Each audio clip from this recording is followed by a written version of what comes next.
within a period of 1.5 years, we were able to interact with 614 cases. And that was weekly. So all manner of cases were reported. And some came either they are not able to know what to do with their children and they needed some help. Some came knowing what was the answer, and the answer was they want to remove their children and put them in the institutions. Some came even with the recommendations of what institutions they will put their children. So that's how we're able to identify cases and be able to design or intervene in a way that those children were not going to be separated from their families. The program was designed to prevent. So our interventions, our way of intervening was to work with the family, with the community structures or institutions such as the school, the chiefs, other groupings, the church, and to see how well we could support the child within the family and within the community setup. There are unique circumstances that would inform the reasons for separation. Very unique. So it's not one standard reason that you would say, okay. And so as a social worker, from where I sit, I can't plan that these are the cases I'll deal with today.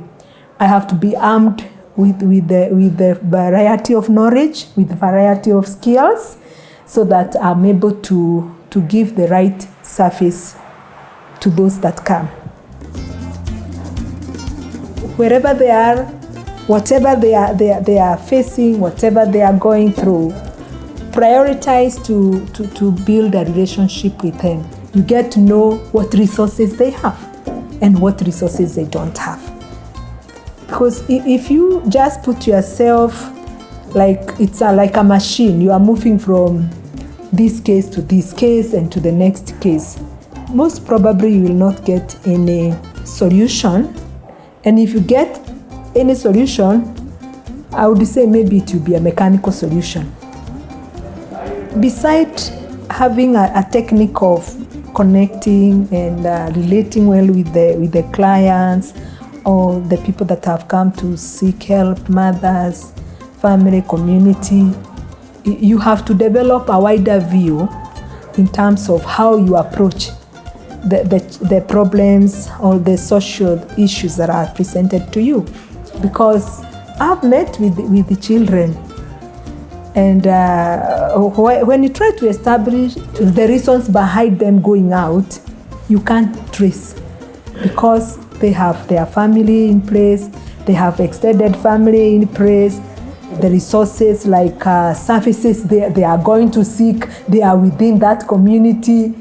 But this one is maybe the one who is showing some kind of discomfort or who has called attention of the external help to come.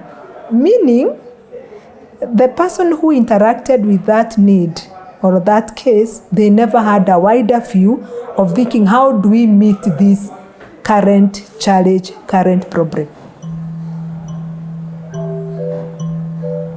We must also think, how do we address issues holistically? You have to think long term. There is no shortcut to that, really. It is good to respond to a need when it comes. Responding by removing a child from a family setup because either the mother is struggling to provide education to them, is struggling to provide food to them, struggling with a kind of indiscipline or behavior things. And you think, you plan that child needs to be out to move from that problem. And most probably, it is not only that one child. There are other 3-4 children in that place. Removing that child, it is not a holistic way of addressing issues. You'd rather step in, address things holistically to impact all other children and bring wholesome help and intervention to the family rather than thinking, so think holistically. The next thing, think long term. Yes, long term, you remove this needy child, you facilitate the separation of this needy child. What happens 5-10 years to come? Have you dealt with the root cause of this problem? Removing that child, of course, we know you detach them from the family relationships, meaning it will be harder work again to bring that child back. So sit back, understand the variety of your cases, think long term, think holistic, and build relationships with the people. I said when you build relationships, solutions pop up. They are the ones who will tell you, you know what? Oh, there is auntie so-and-so. Oh, there is grandmother. Oh, there is. They will provide their solutions. How do I help the family to take up the responsibility, to own up what you're trying to deal with? Every social worker should always ask themselves that question. I am a foreigner, I am an external help. How do I help this family become part of what I'm trying to give them? Own the solution even. One, you must create an environment of discussion. Let them become part of the discussion.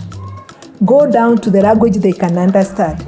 Use local examples, local things that they can relate with, so that by the time I'm working with them, they are able to relate with what I'm saying. Allow them to be part of the discussion, not just part, but full. They must participate fully into the discussion, not like go out there, we sit here, management team, to discuss about your child, and then come in and we tell you this is what we have discussed, pick your child. No, let them become as a core people in the negotiation. Let them negotiate with you, listen with them. For me, I think ownership is very, very important. We must help families to own the parenting responsibility. We can never, we can try to do parenting responsibility, but it is a difficult thing to do. We can only do so far, but they have to carry it through.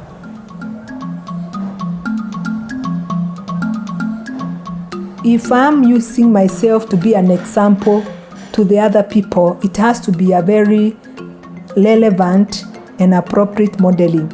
When they see you are going out of your way to see their child succeed, you model commitment. And not commitment of the mouth. You can tell them, be committed to your child. But when they see you moving from where you are to see that child receive, you have modeled commitment to them. When you interact with their child in a respectful manner, and to them they are doing it in a hard manner that is scaring and threatening their children to run away, but you are doing it in a good manner, you have modeled that respect to them. So you can find ways and means, but they have to be also very appropriate and very relevant. Sometimes I've had to use other families I have worked with in the community, and I'll be able to use them so that the families can model. I can say, okay, this is a grandmother who is in the same community, facing the same challenges like you are facing, was at the same place like you are today, but they have taken up their role of parenting their grandchildren. So using also local, successful, strong case studies, and not strong case studies because they did not face challenges. They can be strong case studies, but a lot of input and work has been allowed around, and even those challenges, they are good things.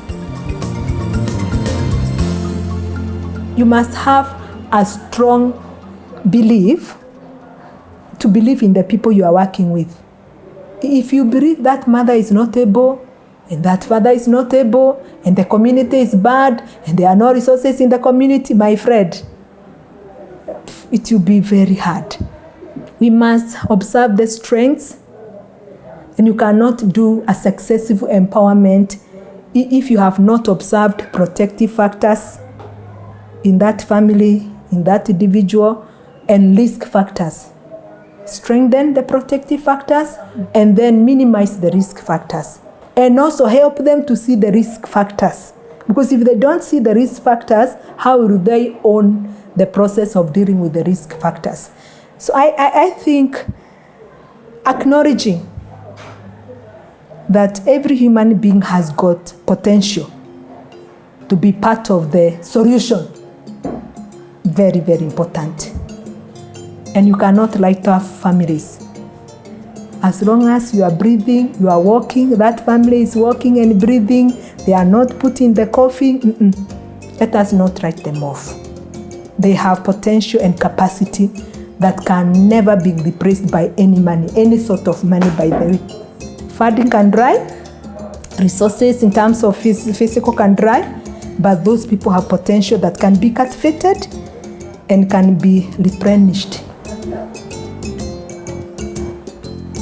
I would urge social workers, wherever you are, let us work hard to keep children with their families. Let us not work hard to separate children. That every day you go home, you have to look back and take stock. How many children have you worked towards putting them together with their families? And how many children did you work to separate because maybe the case was very, very strong? And that gives you tomorrow's assignment. You have to work very, very hard to bring back those you have separated. Because when we separate children with their families, it's a long-term impact, which can be very, very negative.